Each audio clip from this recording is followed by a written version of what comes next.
Bonjour tout le monde, merci d'être. Good afternoon, ladies and gentlemen. Thank you very much for coming here. Welcome to Futuranima.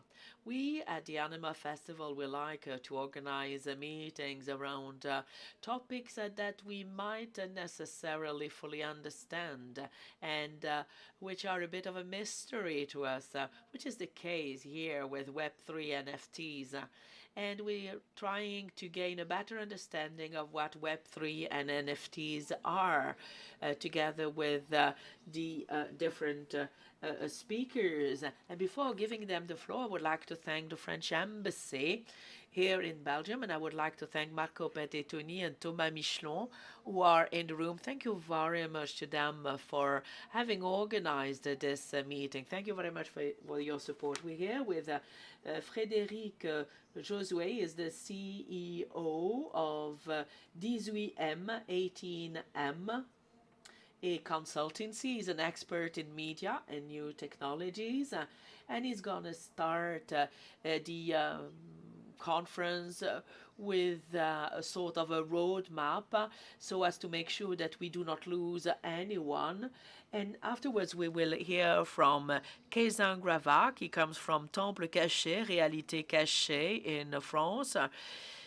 He works there with Ramaron Castera, and there's also Mélusine Caillou in the room. She's the project manager of Réalité Cachée, and they curated the exhibition that is visible on the third floor here of the Flagey building.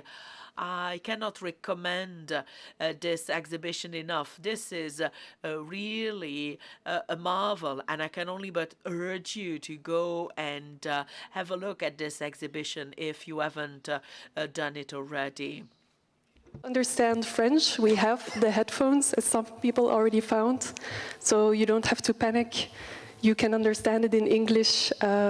You can just find the headphones outside. Moi, je donne la parole à Frédéric. And without further ado, I'd like to give the floor to Frédéric. And thank you very much to the two of you for coming all the way here. Good afternoon.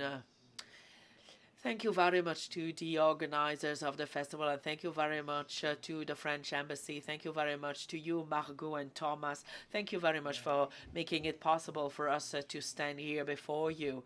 I will make a short introduction before giving the floor to Kelson. I will be talking to you about the evolution of the web since the web started its existence. We knew the Web 1 around 1994, 1994. It coincides with the birth of Amazon. That was in 1994. Web 1 was a portal-based web. It was highly centralized. You would use a browser such as Netscape or Yahoo, and you would use a desktop computer to browse Web 1. There were some portable computers, but not many of them. There were some smartphones at the time, but it was quite rare, and they were not yet connected to the internet insofar as it was only the 1G. So Web 1 was highly centralized. It was read-only. You could not interact with Web 1, and I'm now going to grasp the remote control. Next, after Web 1, around 2005, we saw Web 2. Web 2, this is the social web. This is the web of interactions. You can read, but you can also write, and you can interact. This is the web that you're going to use with portable technologies, such as the laptop computer or the mobile phone. This is the beginning of Facebook. This is the beginning of names like YouTube. And this web is starting to decentralize itself. We used to have a highly centralized web. With Web 2, this is a more decentralized web. But in this decentralized web, there are nodes of centralization. You've got Amazon, you've got Google, you've got Facebook, and so on and so forth. So you have nodes of governance which are decentralized, but there are still nodes of power. And this is what emerged thanks to decentralizing technologies such as the cloud and cloud computing. This is the web of social network. Web3 was born around 2008, 2009. You might have heard about the blockchain, 2013. This is the birth of Ethereum, another blockchain. And still today it is growing and developing. Web3 is a different web. This is a distributed web. This is the culmination of the centralization process. There are no longer any nodes of governance. It no longer belongs to governance who are going to capture the information. It belongs to everyone thanks to trust technologies, trust tax. And among these trust technologies, there is the blockchain. Web3, the promise of Web3 is to remove intermediaries. And this is a web in which you can read, in which you can write, that you can interact with, and that you can own. At least you can own part of it. And you will tell us how we can move from Web 1 to Web 2 to Web 3 as part of an artistic adventure. And when you are an individual, you will be talking about how you can interact with this web and how you can have a more transparent approach. And without further ado, I'd like to give you the floor. Thank you very much, Frédéric. I'm really glad to be here with Frédéric because I must say that I know very little about Web 1, 2, 3 and NFTs. But that's the very idea of me being present here.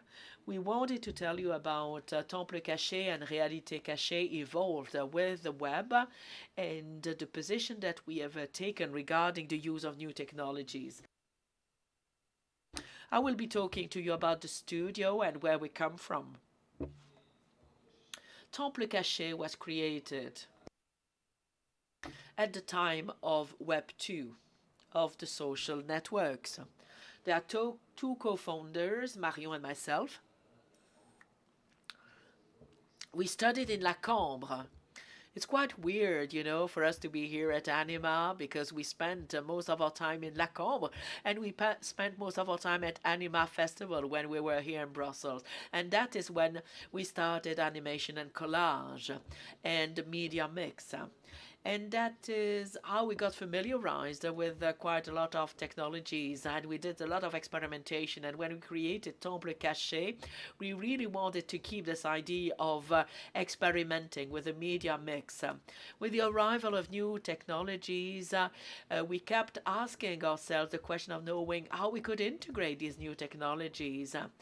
And that is when we had the idea of creating Réalité Cachée. Réalité Cachée is a collection of artists 3.0 who are going to think about the concepts that could be deployed over Web3 using the different media, the different technologies. It's going to use exactly the same techniques, the same animation techniques, the 2D animation techniques, collage, as well as video, as well as 3D. But I will explain to you how we're going to use the different media offered by Web3. As you can see it quite clearly here. On the left, you see the 2D approach that was our approach with Temple Caché, whereas on the right-hand side, you see more of a synthetic approach with a 3D, but with augmented reality as well as artificial intelligence, which we used as part of this campaign. Originally, two directors wanted to work together Marion, you see her film that was shortlisted for the Cannes Film Festival. It was about the relationship to art, the kind of relationship you entertain vis-à-vis art as a student, as an artist, as a maker in a world that keeps moving, where technologies keeps developing. And you see an individual that is running after artistic expressions and who is swallowed up by a big creative machine that expects you to produce more and more every day. And on the right-hand side, you see an experimentation. This is one of my work that I did as a Lacombe student. I tested some animation techniques and I mixed this with different ways of perceiving realities. It was a very experimental scenario about a child who was never born, and it was a way for me to challenge the perception of reality. And I'm speaking to you about this because this is really essential for the rest. Because on the one hand, you've got the relationship to art, and on the other hand, the relationship to reality, which is what we do at Réalité Cachée and Temple Caché. And it is becoming even more important with the metaverse and with the digital universe, which is really more and more dematerialized. And this brings us to Réalité Cachée. And in Réalité Cachée, we will mainly be working on the Web3. And I'm going to show you a short film on the use that we've made of collage, of 2D animation techniques, and more modern and state-of-the-art technologies. We made a short film for Audemars Piguet. This is a luxury watchmaker. They celebrated that 50th anniversary, and they really wanted to use the octagon, and they wanted to take the viewer on a journey that would bring them from the beginning of the company till the metaverse. They really wanted to be present, and they asked us to weave a visual narrative. And that is what we did. And I'm going to show you this clip. This is something that we've done in collaboration with NTO, a musical artist. I do not know whether you've heard of NTO, but NTO is one of the artists that we've been working with.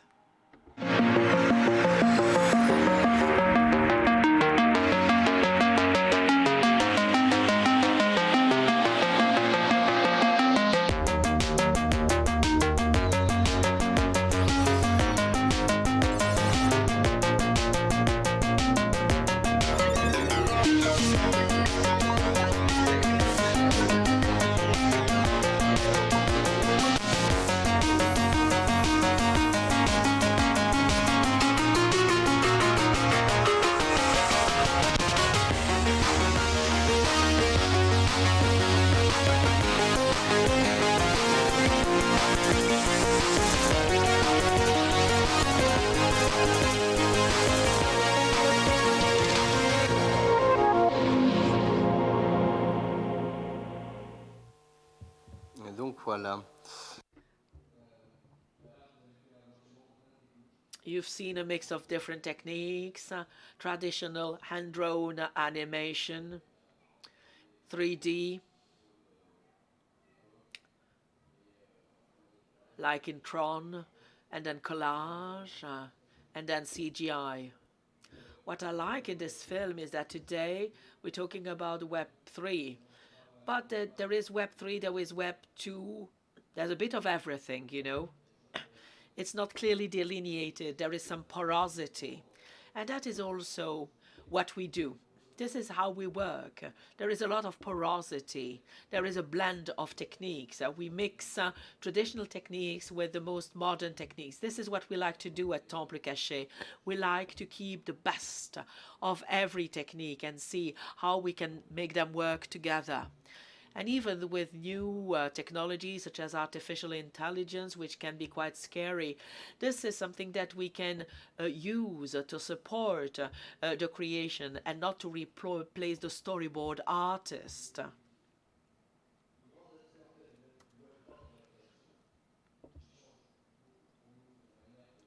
what has really changed the way we do our creative work is that our creative work is going to rely on different media, and they will have to be tailor-made for every medium. At the time of Web 2, we would do clips.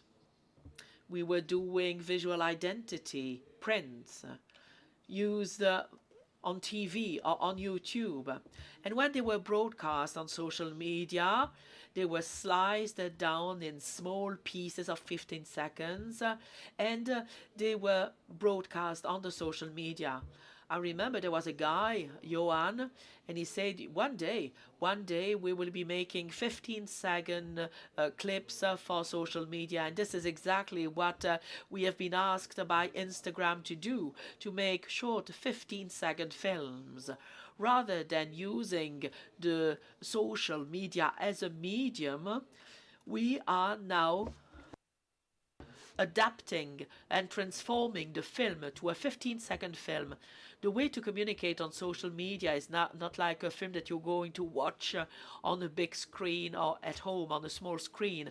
Social networks are organic. You're going to move from one story to the next, from one visual narrative to the next. You will have content on a wall, and people will go from one wall to another. And now you have augmented reality on social media. You can create something that is tailor-made for the social media. And that is what I call polymorphous creativity. When we do an animated film, we're going to use augmented reality that could be activated on social media. This is the polymorphous aspect of the work. This is phygital because there is a link with everything that you're going to experience through your smartphone or through your desktop, and that you will want to experience in real life. And this is exactly what we show you in the exhibition. We have a physical medium, but using augmented reality, it becomes phygital. The phygital notion makes it possible to connect the web and the real world. This is what we call the transversality of media. But I'll explain further what I mean by this later.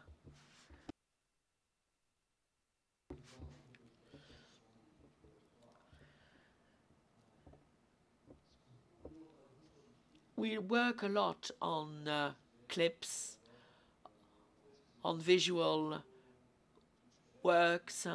We work a lot with CCIs, cultural and creative industries. We take a particular interest in the user experience, in the feelings of the user. And that's what makes it so important and interesting to work with the Web3. Because I was telling you about the transversality of media. How are we going to convey an emotion, a message, by using Spotify, Instagram, or YouTube? How are we going to connect these different platforms within the very same campaign? How are we going to produce an animated film and tease this film or this series through a soundtrack that is available from Spotify? The Web3 works a lot on a marketing strategy, providing for the transversality of these media. These media will be working together so as to make it possible for us to make full use of the different media. There is no longer this idea of compartmentalization. The clip that you can see here on the top is a clip that we made for Gaël Faye, a French artist. It's made in 3D. We teased it on the social media with a video game announcement. There was a video game cover that had been created, and during the teasing campaign, we teased a video game, even though at the end we released a video clip. And on the social media, it could be tested through an avatar. Using your smartphone, you could project the avatar, and the avatar would start dancing everywhere. This avatar was taken out of the film. It was taken out of the video clip. You see here a clip that becomes a video game. That's an aspect of transversality because you're watching the clip on YouTube, and on the social media you offer this experience that relies on augmented reality. And that is more or less the same principle that applies for everything that you see here. Here you see a magazine, but you can scan it with your smartphone and it will come to life. This is virtual reality that you can see on YouTube. We've already used augmented reality that can be used on the social media, and this is a photo shoot. This is a 3D scan. We scanned the models. We did a 3D scan of the models. We did avatars in 3Ds. We did 3D objects. The idea is to communicate on the lingerie that was created by using it as part of augmented reality. And you can do this using the avatar or using a classical picture in a magazine. I do not know how much time I have.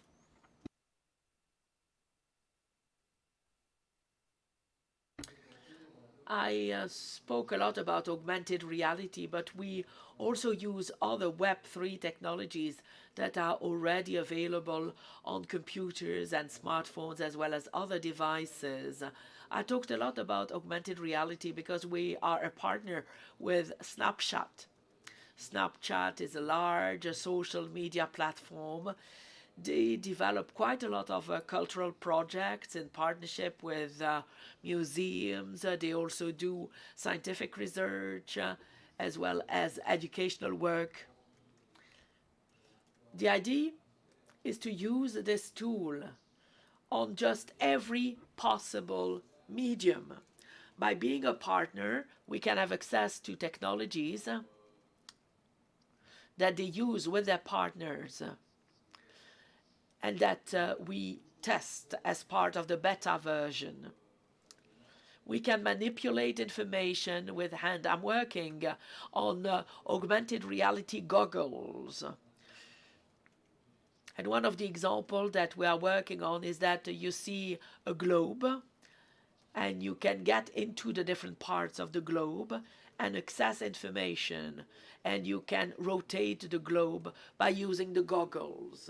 This is now under test at Centre Pompidou. They did another experiment. They transformed the place using augmented reality. You can literally touch every window and play music by touching the video, by touching the windows. You take a stroll around the building, and by, tapping onto the different parts of the building, you can play music. This is still work in progress. Augmented reality is very much seen as a filter. You use a filter in order to transform the way you look. It's very funny, but there are also many other tools, many other educational and artistic tools which are being developed and which will be released very soon in the years to come. This is what an augmented reality visual looks like. Switch on your mobile phone and you can scan the QR code. If you have Instagram, this is going to work. This is a collage that we did with a social media collage artist. And this is the work that she does. She makes masks, digital clothes, and we collaborated with her for a magazine that is yet to be released. This is an augmented reality magazine, and so feel free to test it by flashing the QR code if you have Instagram. Après, ce qu'on aime bien, c'est que je vois qu'il y a des personnes qui n'ont pas. I see that some of you don't have Instagram, but the collage is enough in itself. My daughter as a poster of it on one of the walls of a bedroom. It is self-sufficient. I do not know whether you could test it. Did it work? Le QR code, c'est un outil créatif qui est... The QR code is a creative tool used for marketing purposes. You scan it and get to a website when you can buy it. For us, it's a creative tool. So we use Web3 creatively. For the QR code, we've developed the visual identity for the We Love Green Festival in Paris. We Love Green Festival. So we propose a campaign based on the QR code, which is evolving. Green with just a QR code. And when you scan it, you flash it, you can feel different experiences until the arrival of the lineup and the artists. We Love Green is a very committed festival, so it means that all artists are committed, so we take off their face to show their commitment, but when you scan the code or you flash the code, you can see their face. Well, maybe they'll even be lipping or sync lipping and singing their song. Look, it's easy. It's green, one color, so the lineup gets revealed. But on Spotify, you got a playlist. This is what we did 2 or 3 years ago. This was rejected. It was not agreed to. They thought it was too radical. Today there is a big campaign of Deezer with that, QR codes in the metro. You can listen to the playlist of Jean-Michel or Sarah or whoever with the QR code. And then we discover that person's music. That's how it starts. It's creative. It's not just there for marketing purposes to buy shoes in a shop.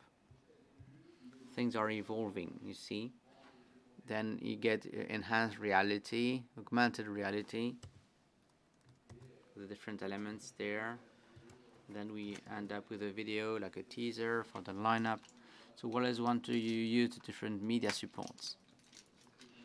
So these are campaigns you will see next year, or you'll see campaigns like that with films and print and videos.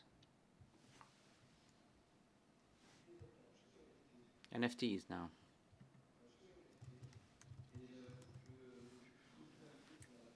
When they invited us for this conference, I wasn't very comfortable with NFTs. There was a lot of people speaking about NFTs.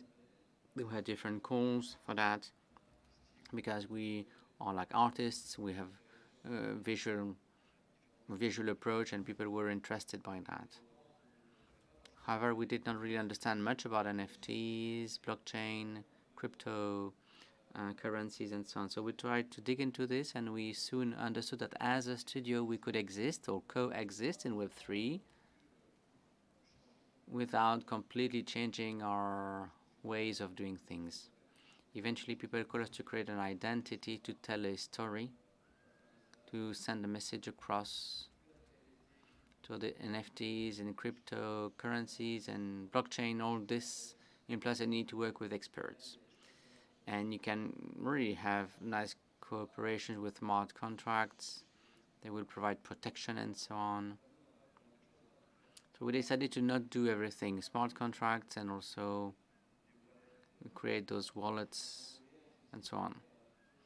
So we thought we would work with people who can do that, and we do the creative side, and they handle the different levels. So we've done some tests, and we're developing an avatar to present digital shoes. So you can try them on digitally. You will be able to buy them, and there will be an avatar that you can project with enhanced reality, and this avatar will be dancing with the shoes. So we're working on this campaign with a dancing avatar, like I said, and digital shoes. That's NFT or enhanced reality, but they're managing the structural part, the administrative part, and so on. Over to you, Frédéric. I think you will be able to explain since you are the expert. Well, actually, when you create, you have copyrights and so on. So you need to be surrounded by the right people with the right contracts. Well, thank you for that.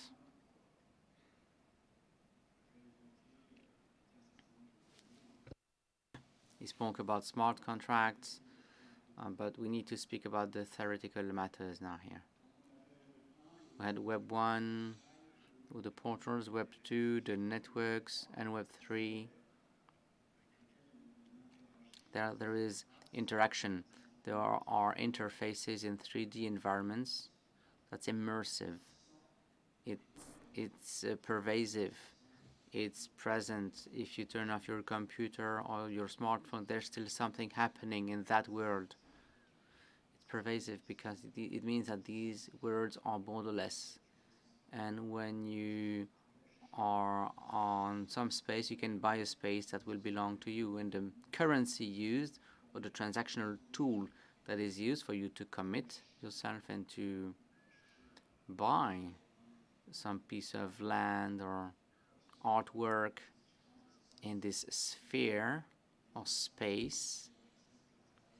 Well, and these are spaces where you access through augmented or enhanced reality, mixed reality, or virtual reality, where the tool that allows for the interaction,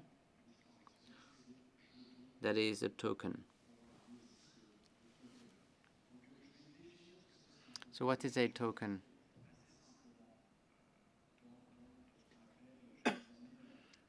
And after the token, we'll speak about NFTs. I can share this presentation with you. You can ask the embassy or the festival, no problem. So it's a digital asset which is created and exchangeable on a blockchain. It can represent a user right on a product, a voting right, a copyright, means of payment. It's a token. Like when you go to the coffee machine, you either pay for it or somebody gives it to you, and you have a token in your hand, a small coin, you put it in the machine. It can be a share of a company, a share of a real estate good. You get a token for an apartment in a ski resort. It's not yours, but you have paid for enjoying the apartment for a week, a year, and you have a token. This token can be sold to someone. If there is less snow, this token will lose value, of course, but if it's snowing more every year, you'll gain value. It could be a financial product, which is digitized. It could be currency, bonds, European bonds. It's tokenized.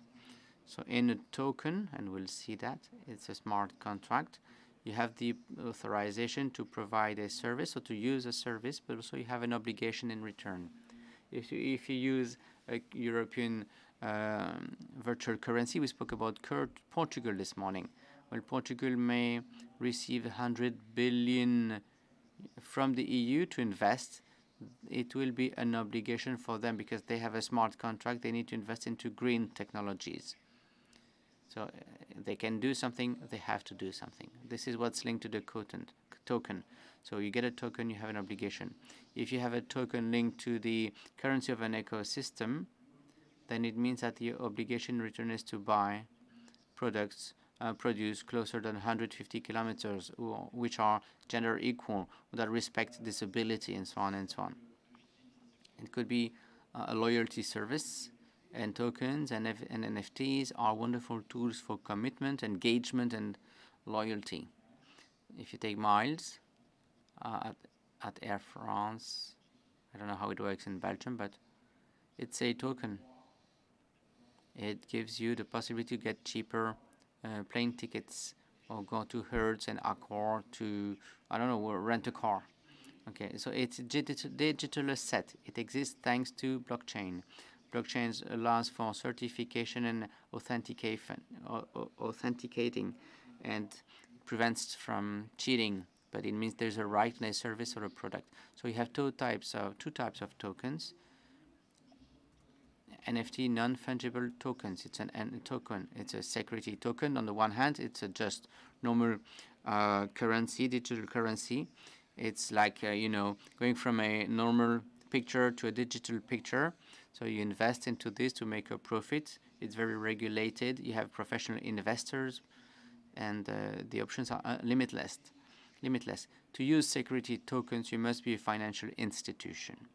So we're not going to speak about security tokens today. We'll speak about utility tokens, so which have a purpose, like to have a coffee, to buy an apartment that you'll use 1 week, a year to go to a ski resort, but to get a service. It's for the greater public, and it's on the crypto stock exchange, crypto exchange. So this is non-fungible sometimes. What is non-fungible? Fungible means water is fungible. It's a commodity, water, wheat, €1 of 2023 and €1 of 2012, you can exchange them. $1 against $1. It's interchangeable.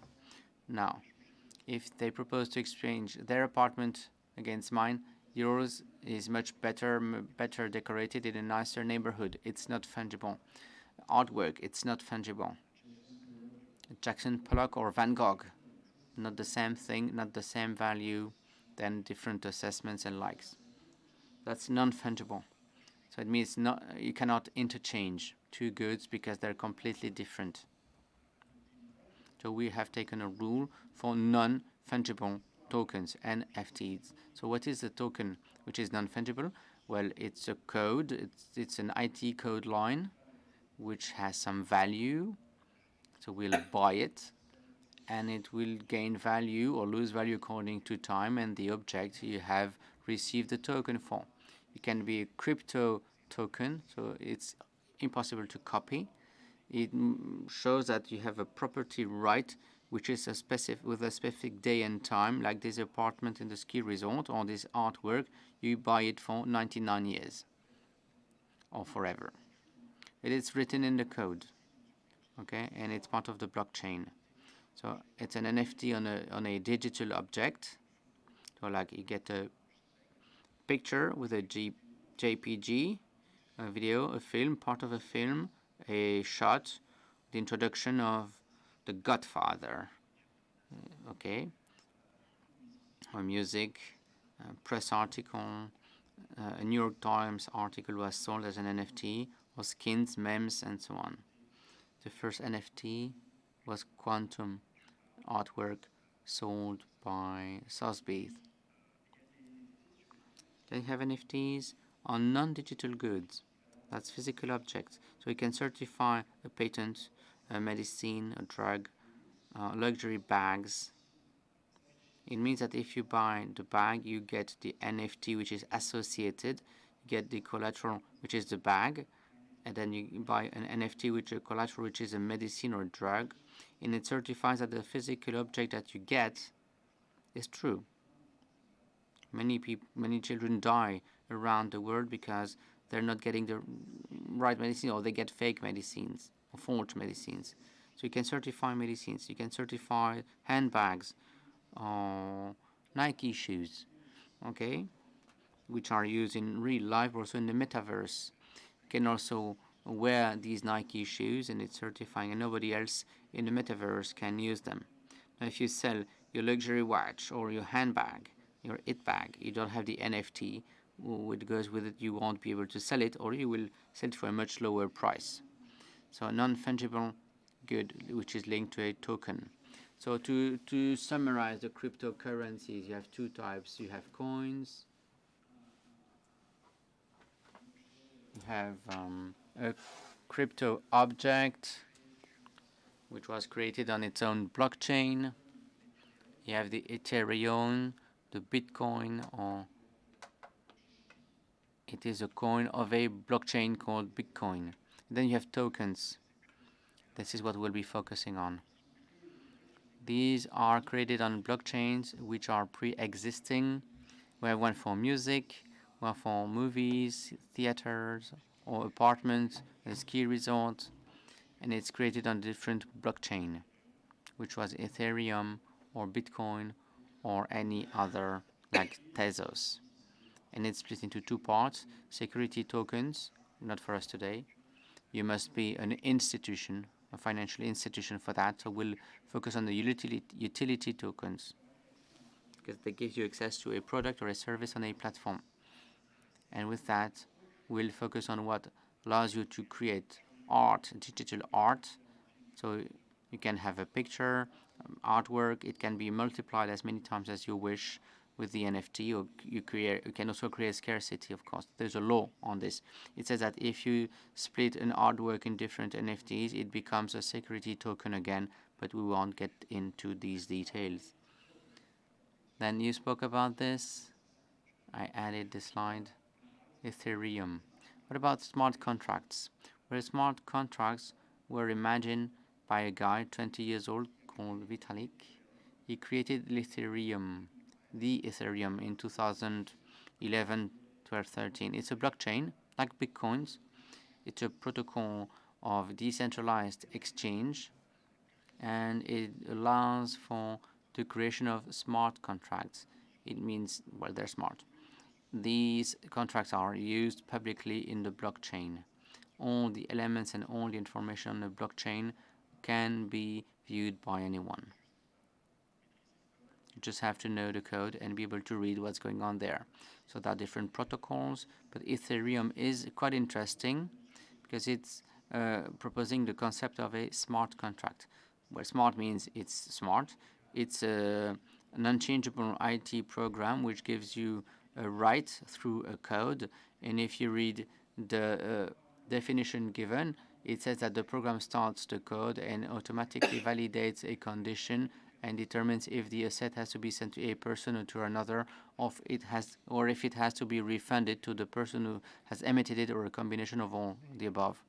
If you get rid of Airbnb, okay, I'm going to rent your apartment.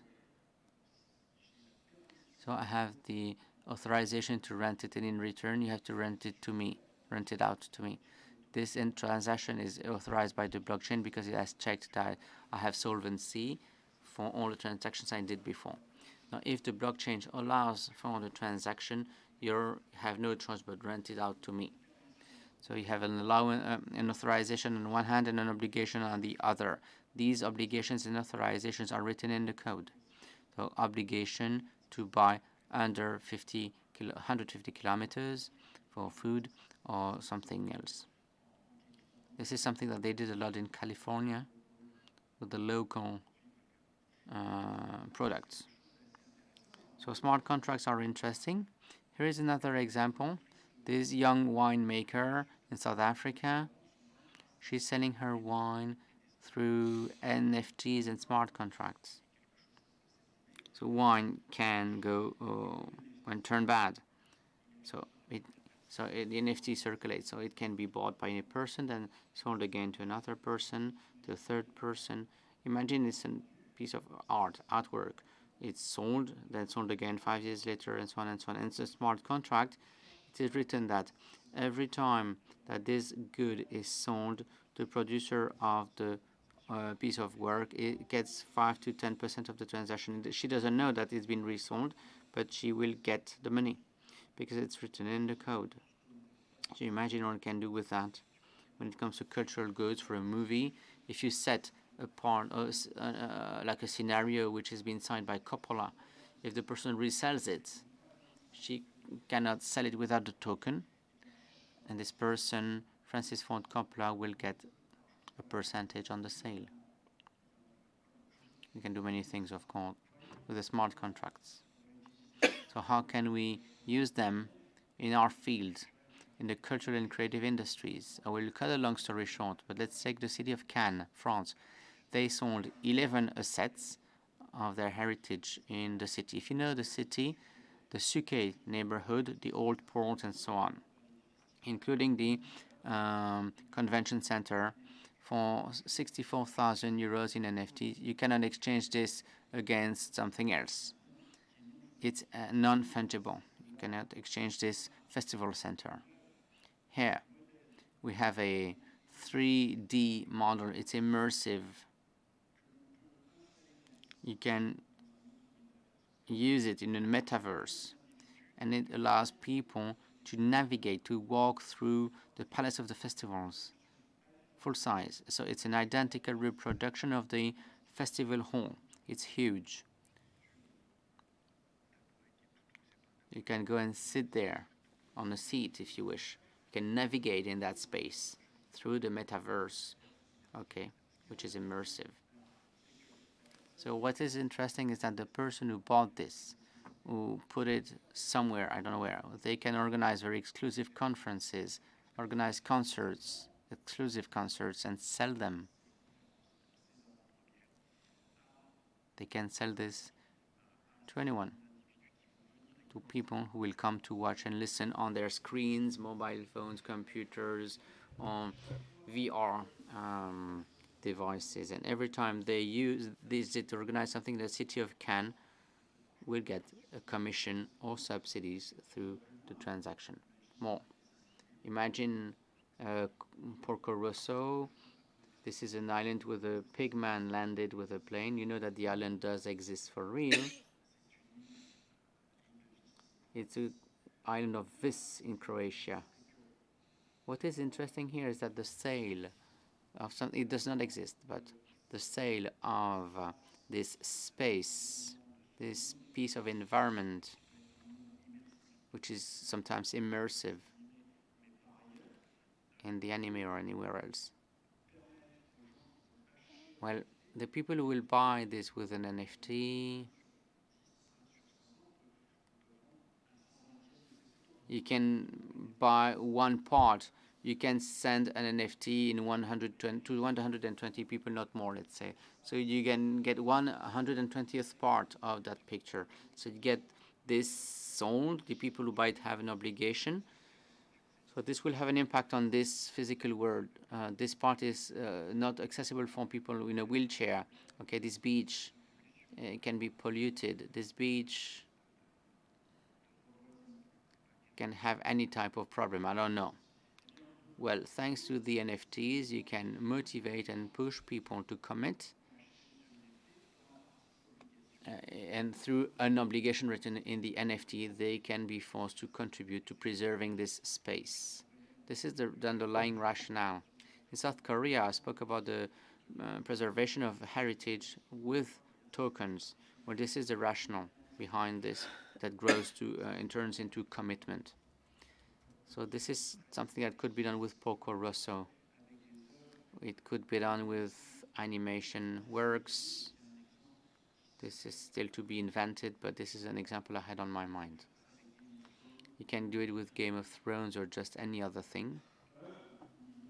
Any artwork where you have a space or an asset that you can share with people who like it. Now, in France, and I think it should be quite similar in Belgium, what are the classical financing tools? You have friends and family, co-prod, CNC, tax rebate, regions, and so on and so on. With now the decentralized financial system, that's blockchain, tokens, and so on, well, there's a new possibility, that is the audience. They can partially fund and commit. So financing comes from somewhere else. So it's gap financing, okay? They don't pay for the entire work. Otherwise, these investors would be interested by making a profit made by the producer. So it would be security token. No. Here, it's a non-monetary commitment. It's a commitment to make sure that this is fully created. Then you can interact with it. So thanks to the NFTs, you can work with a community of interest. That is a group of people who share the same interests as the artist or the producer, regardless of the work or the cultural territory you run. So to cut a long story short, 3 fields of action that you need to handle when you speak about Web3. First, technology, that is blockchain. As said before, there are serious people to handle this. Then the law, it is fundamental. When you are a producer or an artist, it is one way to get engagement, from these people who buy a token, utility token, fungible or non-fungible token. Then marketing. Marketing sounds like a bad word, a swear word, but it's interesting even for culture. All this will contribute to improving engagement and financing. So we do gap financing. You understand what it means in English. So thanks to security tokens, particular investor, individual investors who have an interest in making profit, or they will be investing in a film or a group of movies, like variable capital companies. You could invest in all the films in a small studio, that is 15 per year, and 10 or 12 will evolve, and 3 will be great. So you'll make money on the whole. That's a CCAV in French. But you must be a financial institution to do that. And today we're interested by utility tokens. You get a right on products and services, financial products and services. You get some work, then you try to work with an audience to commit on this asset. It could be part of a film, like This Island for Porco Rosso. It could be the hat of the main actor, who knows. It could be the script. It could be the original text, you name it. I have the original production Bible of Minority Report. I met the creator of the world of that film. Could be just attending the shooting, the sets, or just becoming an extra in the movie. There's a movie being done on a big singer. There's a concert, you can go to the concert room, okay? Concert hall. Then you get commitment to sell these assets. I'll give you another concrete example. There's this film that will be shot in France on autism. 800,000 people are affected in France. 100,000 are less than 18 years old. There are communities of interest. And their interest is that this film takes place for different purposes and reasons to gain visibility on this type of topic. So they can contribute to financing the film without having a financial interest in it. But they will help you make the movie, okay? You have fans of different artists, and they will try to contribute to making a film, get a t-shirt, a hat, or whatever. So you see. So here we use an asset, something that comes from the movie, the film. We'll give it away, sell it, fungible, non-fungible, doesn't matter. We'll sell it to communities of interest or individuals in return for money, and this money will be used to finance the film. It's a non-monetary investment because there's no return on investment, no monetary return on investment, but it allows you, it helps you pay for part of your project. So this was a short theoretical summary on this. I hope it was clear. Over to you, my friend. Thank you. Ça va, vous avez la tête... Are you still with us? Not too confused?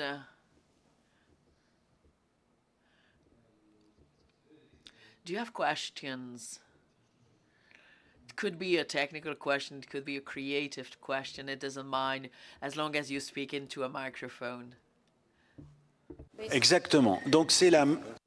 It reminds me of crowdfunding, says someone in the room. That's exactly the same rationale as in crowdfunding. Crowdfunding, and this is exactly the same approach, the same rationale. The plus is the smart contract, the automatic contract. That means that there are going to be plenty of benefits made possible thanks to the automation, which is not necessarily something you get from crowdfunding. And you've got also the agility that is associated with the digital technologies. I'd like to check my understanding. NFTs are only accessible through cryptocurrencies. It means to say that I need to buy crypto. I'm new to this. I've got the feeling that those who earn money are those who take a commission when I buy crypto, as well as the platform that sell NFTs. That's also going to take a commission. But if I want to self-produce a work, all the people buying my NFTs, how do I earn money? How do I earn real money? That is to say, money that I can use in my production. You have real money.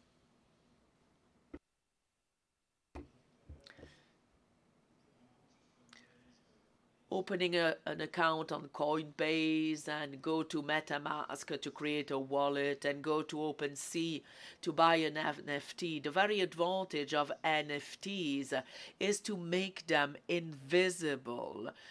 When you use your credit card, you do not think about how Visa works and the whole financial compensation system works.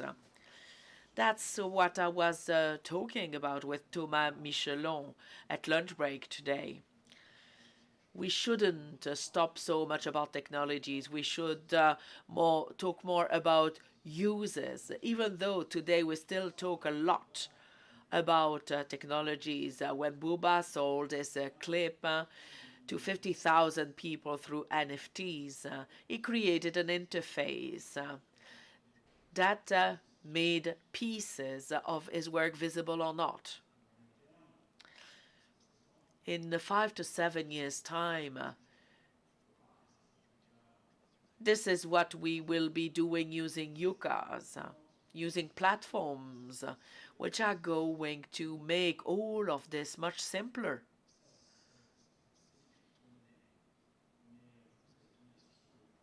You have money, you have real money. The money you get in return as a producer is real money. This is not cryptocurrency that you get. It works both ways. You buy active crypto, you can sell active crypto, and you can get real money back. There was a lot of speculation going on in 2022. There were many cracks, with Facebook, that decided to stop the Libra currency. I must say that there was a lot of bankruptcies, and it was because of highly centralized assets, and there was a speculation. The works of art bought by influencers, and this is not what we're talking about. Who we are talking about today, that is to say, people who really want to start their own business. They were gamers, really. They were players. They were only interested in this aspect of things.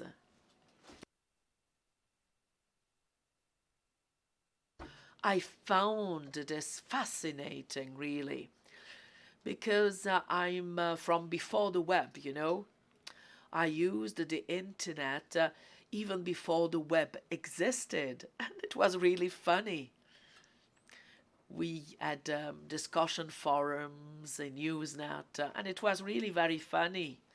And what I found quite weird is that you keep talking about the blockchain as if this is something that I need to trust. But, it's like when I get on the high-speed train, they tell me, the level of kilovolts that the train is running with. But it means nothing to me. So I've got the feeling that with this, I need to be the IT department of my bank. I'm an IT specialist myself, but my guess is that most of the people here are not IT specialists. And all of a sudden, with the blockchain, I've got the impression that I become the IT specialist of my bank. I'm the only person in charge for managing the machine, and I find it extremely dangerous. How can you make sure this is not too easy? How can you make sure that people realize what their personal responsibilities are?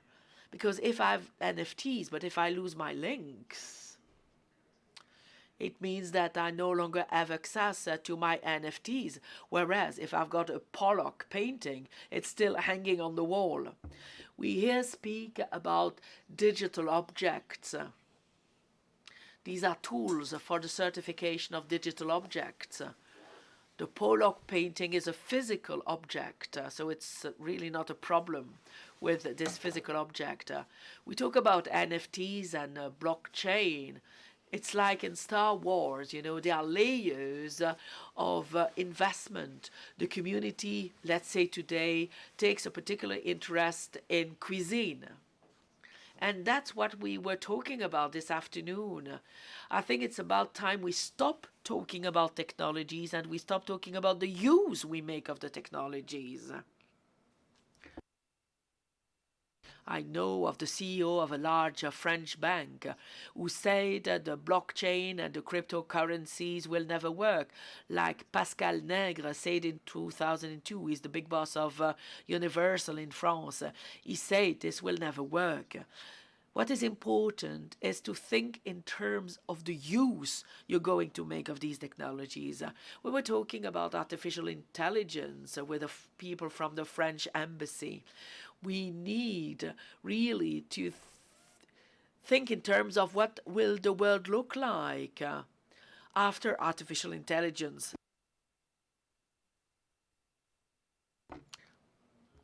In 2022, the world was unregulated. There was MiCA that was developed. It will come into force in 2024. It's like the world before Bretton Woods. The financial world collapsed a large number of times, but still capitalism is still thriving. We speak too much about the technologies, but that was the purpose of this presentation.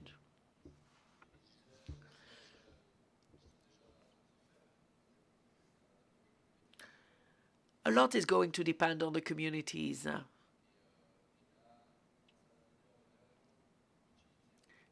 And when the public at large realizes that it could use it, and this will happen with the social media, this is going to become commonplace. I know that Snapchat and TikTok, I'm sure they will introduce tokens so that you can access experiences or information. I was telling you about the experiment I made with Pompidou Center. I had access free of charge simply because I was on Snapchat. But afterwards, I paid my ticket in order to go to the exhibition at the Pompidou Center. But I didn't pay for this experience. Snapchat is going to tokenize the experience. You will go to the Pompidou Center for this exhibition, and you will have the possibility of buying it with a token. And Pompidou will have a shop selling tokens, and this will happen gradually. Unfortunately, the gentleman speaks without a mic and therefore cannot be translated. Bitcoin est maintenu par 6 personnes. The code is held by 6 people. This is what I read last week in the Wall Street Journal. There are 6 people holding the code. And they are anonymous, because if I know who these people are, they will put something in the code if I ask them for it. The test department at Microsoft, there are 3,000 people working there. Here we're talking about the godsend, and we're talking about 6 people holding on to the code. 6 people. That's nothing, you know. And on top of that, we talk here about anonymous people. I understand you, understand your approach, you know. The real estate market is based on 8% of transactions as well. You have the Bitcoin, but you've got also Ethereum.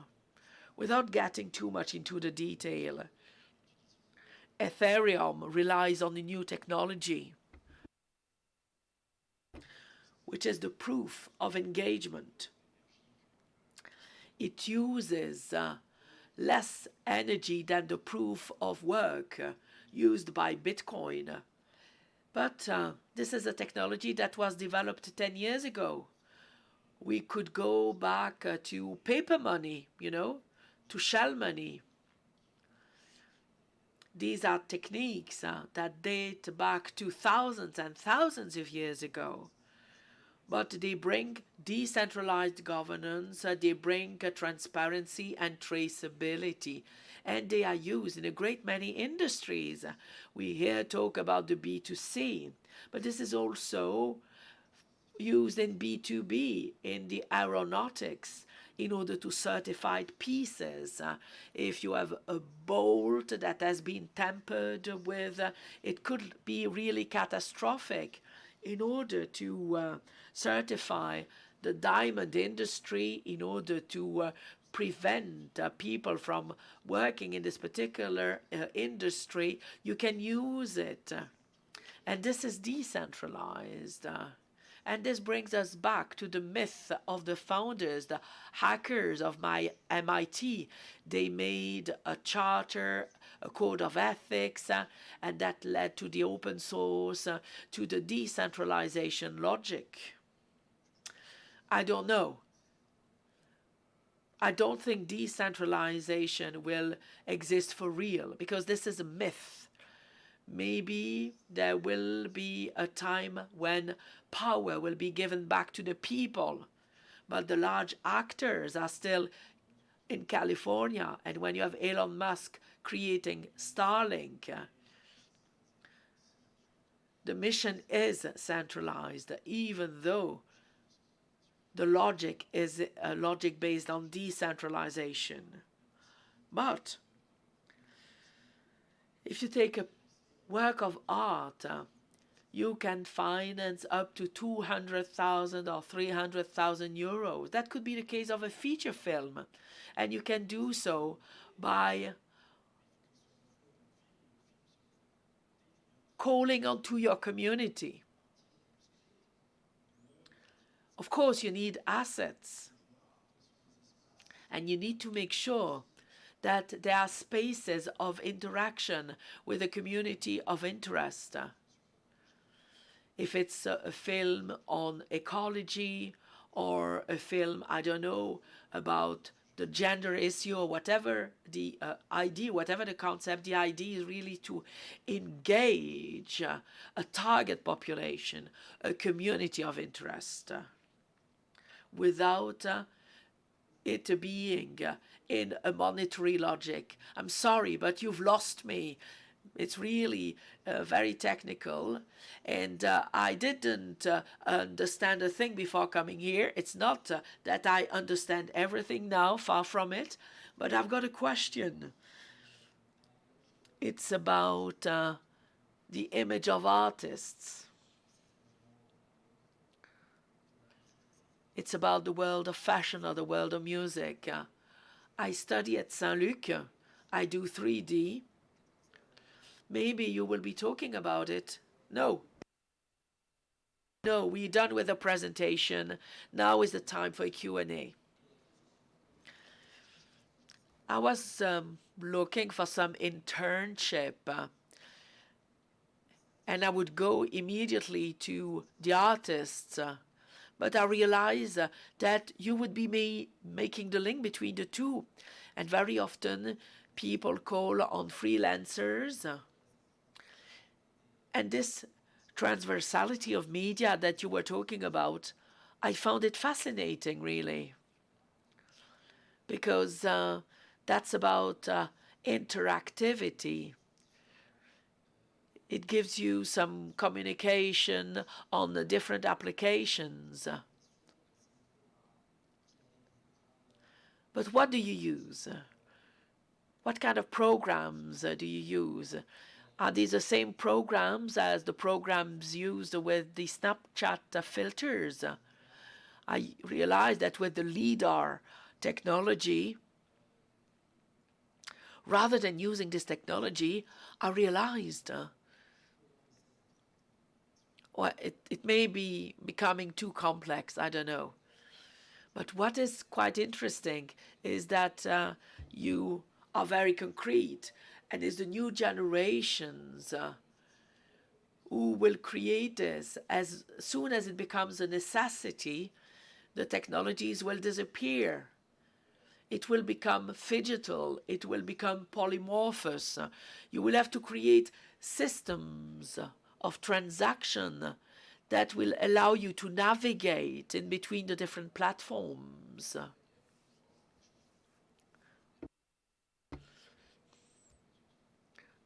A token can be used in order to experience something at the Pompidou Center,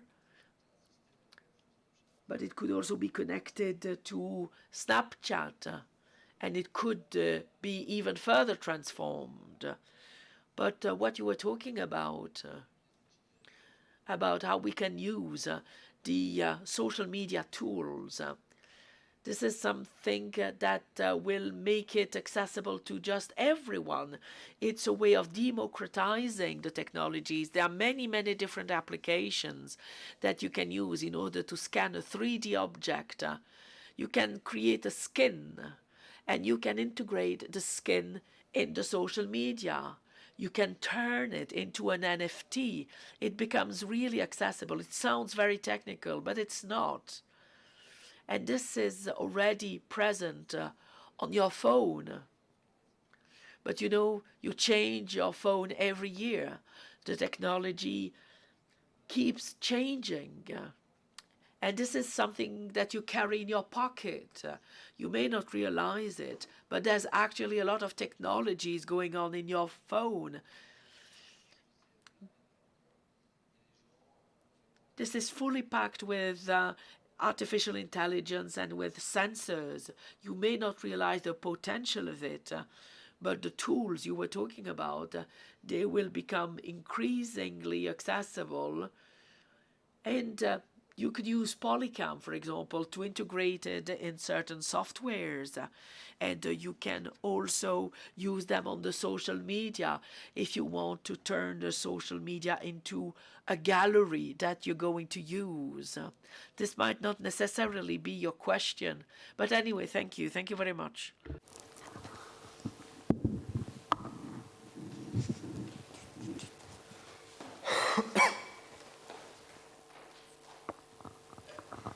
Ok.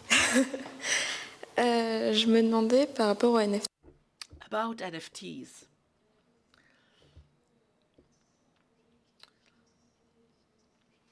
You can fund a project, or you can preserve a place,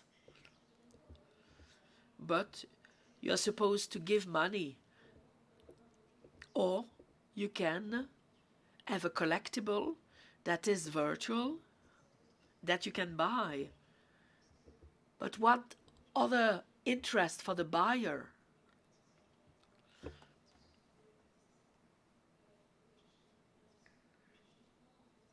What is it that you buy exactly? Are you buying a share of the project? Or is it only a way to fund the project? You know, for the producer, the idea is to benefit from some marginal funding.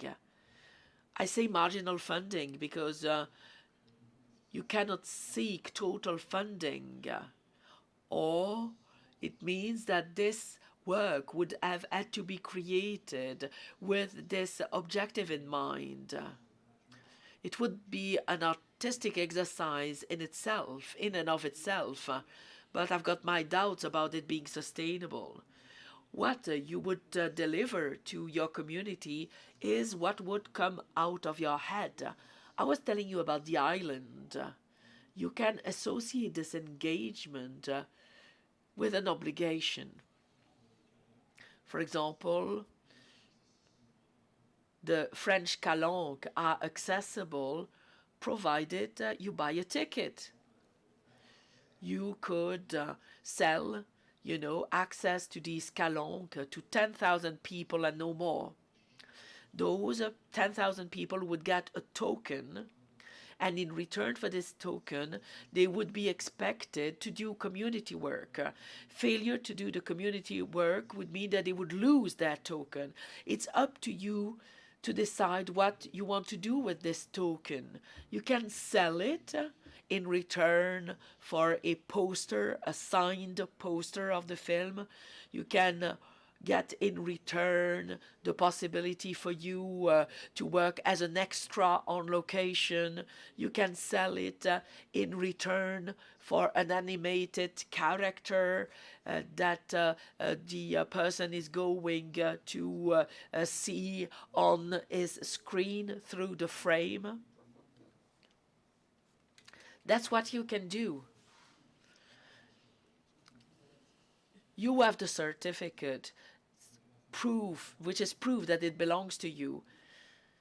You can do the same with photography. The only thing is that this photograph, it does not belong to you. If one day you want to sell it back, you have the certificate that will make it possible for you.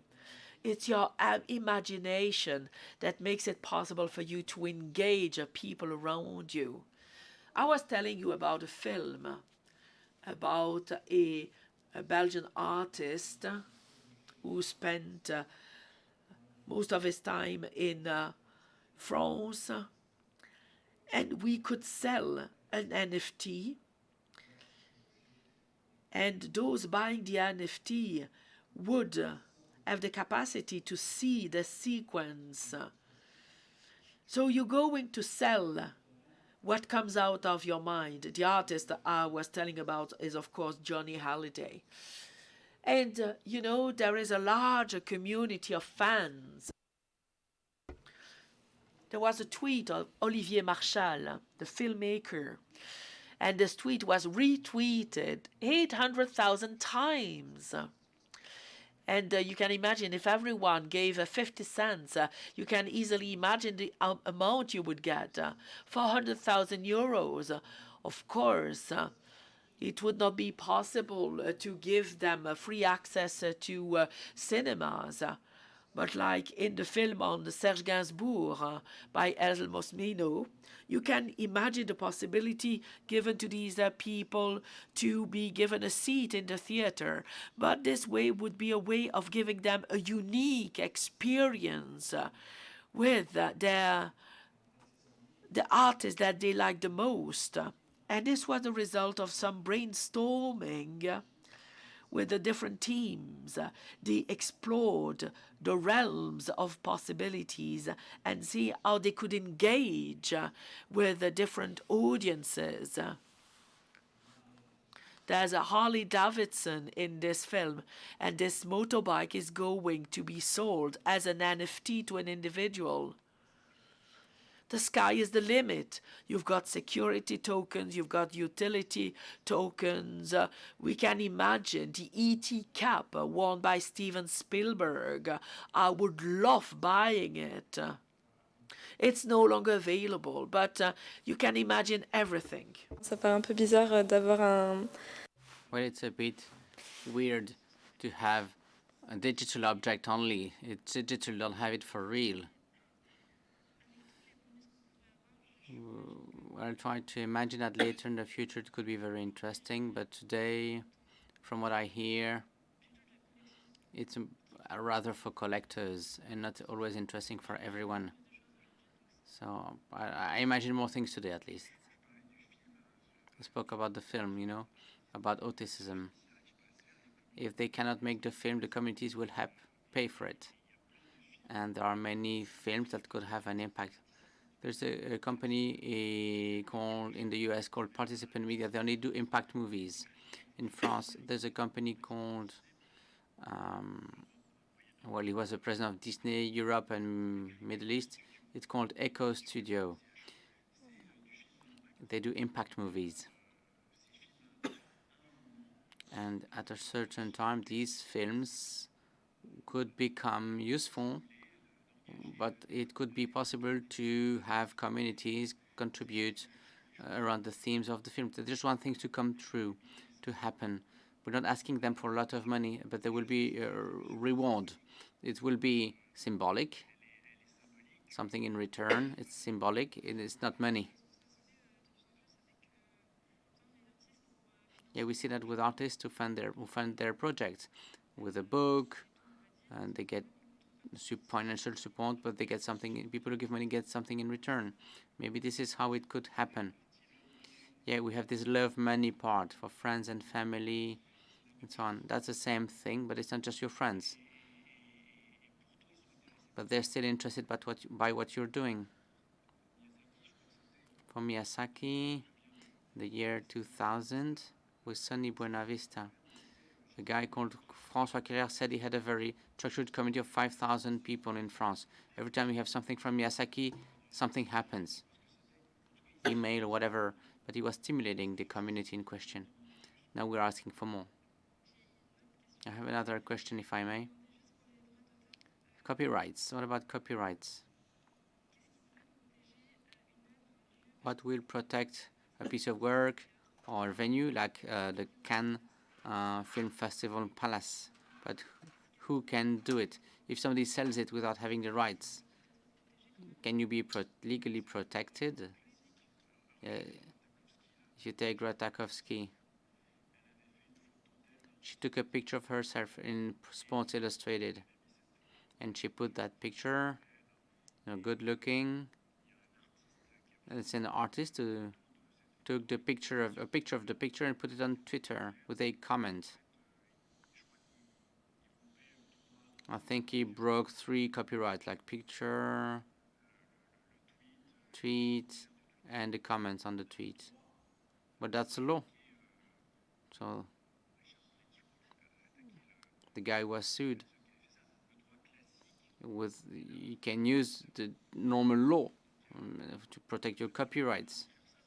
Normally, it will be written in a blockchain to make sure it's verified and certified, to make sure that there is a person who owned this artwork. But it's still very new. But the classical law is there. Because I think it's concerning for artists because they steal our work to make T-shirts and so on already. So it's an additional layer, an additional concern, where people can steal what we do. Steve Jobs said that great artists are inspired and geniuses steal. Yeah, we'll have to close. One last question before we close. When you created Temple, Caché, and Réalité Cachée, did you plan that you would have all these projects? Is it what you expected? And then what is the next step? How will the studio evolve in the future? Then we'll have to stop and we'll go and visit the exhibition on the first floor. Thank you. What a question.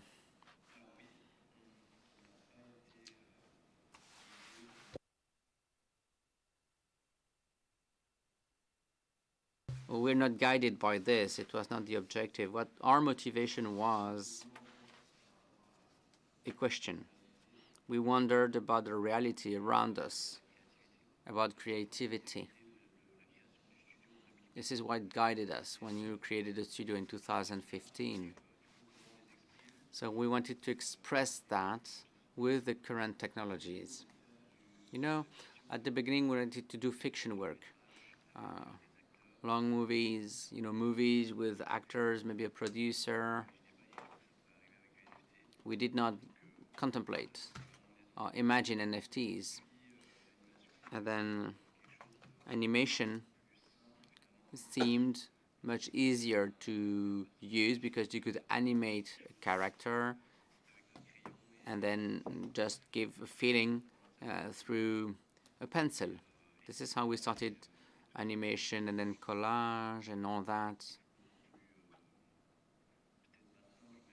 with other techniques, technologies.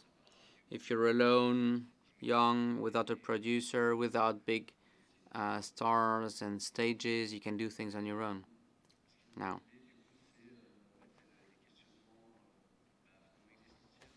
So we ask ourselves a series of questions like about the role we can play in the current world and the tools that we have. But it's always the same questions. So now we are in an environment with new technologies. Making a film like Avatar is not possible for somebody who just comes out of school, but at least can scan a character with the LiDAR and do it at home. It's possible. And this is how Temple Caché has evolved. That is thanks to new technologies. We'll use them as soon as they come out. We start experimenting, creating, and this allows us to share ideas. Do things that we could not do without a lot of money. So now we really ask ourselves questions about reality, because the digital world is more and more present. It's fully hybrid, and I want to keep doing collage and drawings, but I like to give it more room in the metaverse or in the digital world. This will enable us to work in today's world, full of new technology. So I'm not really concerned by all that or afraid of all that. All right, thank you, everyone. Thank you, both of you. Thank you.